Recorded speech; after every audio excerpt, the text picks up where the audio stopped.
Hey, welcome back, friends. Monroe County Sheriff Todd Baxter here in Rochester, New York on the Behind the Badge podcast. Today we're taking a short segment to talk about our jail maintenance team and what keeps a jail running, especially a facility the size of ours and the number of incarcerated individuals, number of deputies, number of civilian staff that work inside that building. We got Sergeant Mascho. Yeah, you can say it any way I want. I'm the sheriff, right? Yep. Runs this program for us, and you brought your partner Jim here from the civilian side, and that's one of the things I want to talk about is that collaboration. It's absolutely amazing how you guys collaborate, civilian and sworn, to keep the place safe and secure.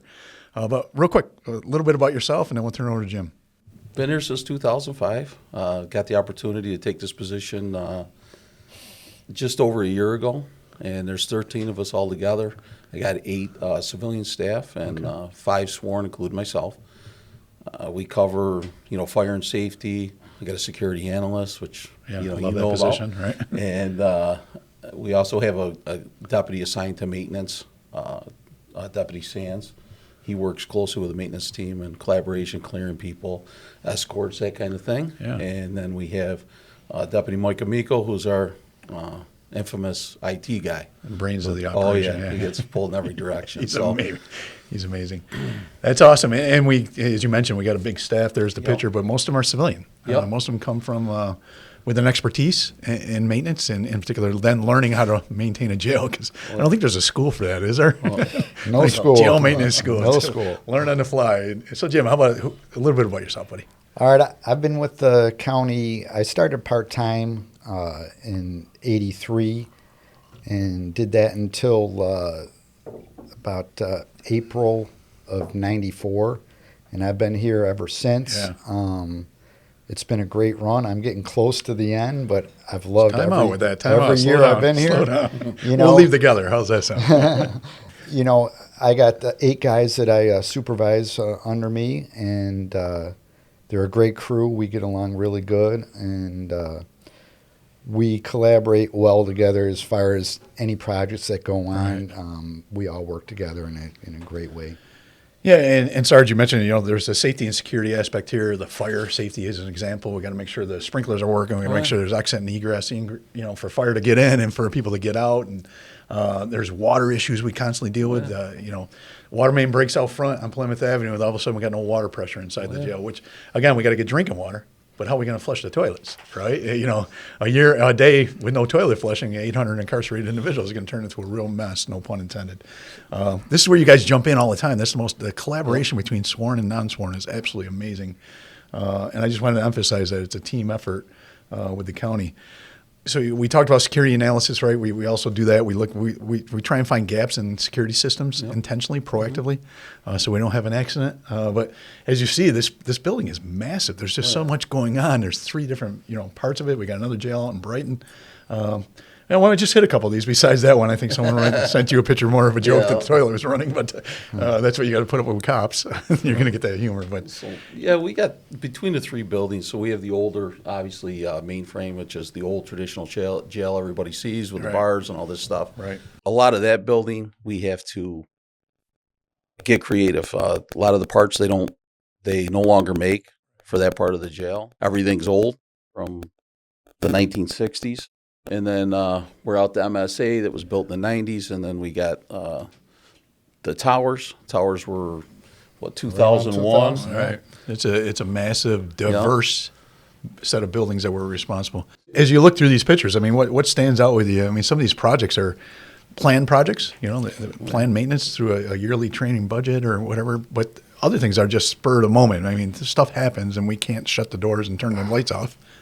We got to keep the facility running. Yeah, there was an electrical spur of the moment one that the generator blew out at the Henrietta facility, and that took a lot of collaboration between county electricians and other vendors to get that back up and running, and everybody worked together great to get that going. Yeah, and again, we can't turn out the lights, and you can't live off a generator very long. No. And we do have that backup, those emergencies. What are we looking at here as an example? So these guys here are actually...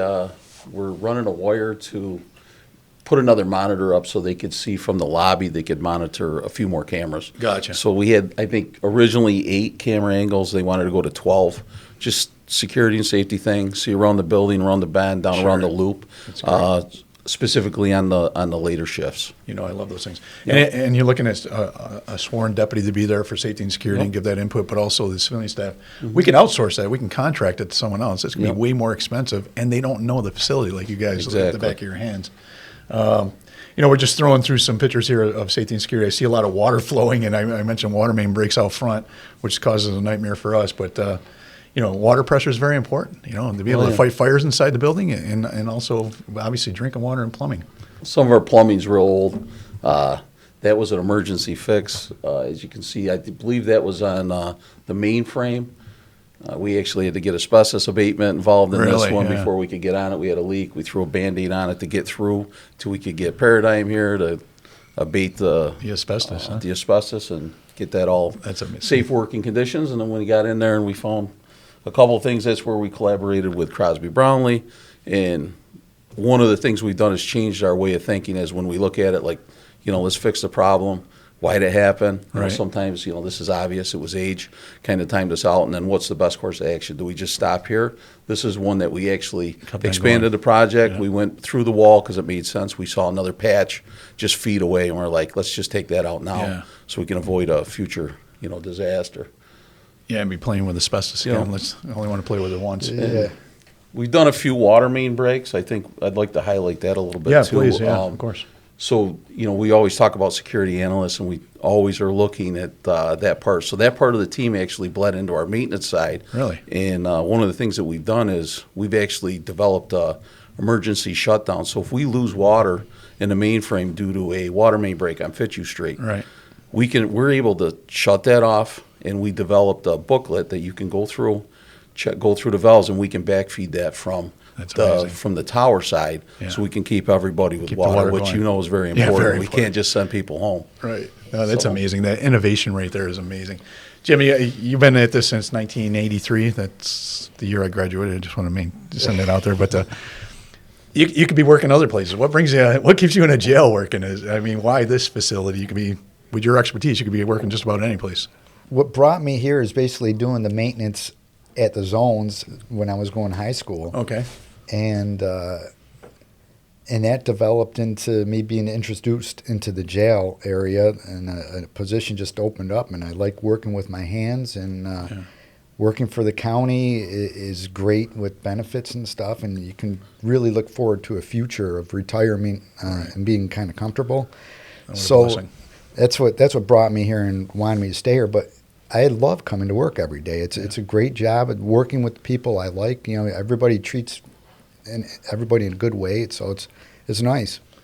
Yeah, it's that one team concept we talk about all the time. Right? We're not going to maintain the jail without your expertise and your team, but you're not going to be able to do it without the security staff either. And that collaboration is amazing. Listen, this is a very expensive proposition too to run it, especially the old mainframe portions jail. We've been talking about maybe rehabbing that thing, or even I always want to implode it and build a new one. We'll see what we can do in the future. But at the same time, they don't only sell some of those parts anymore. And that's where you guys, using some funds we have set aside, to go in there and actually develop things to keep the place safe and secure. Because some of these locks you don't even buy anymore, right? You can't even buy the locks. That's how old that part of the building is.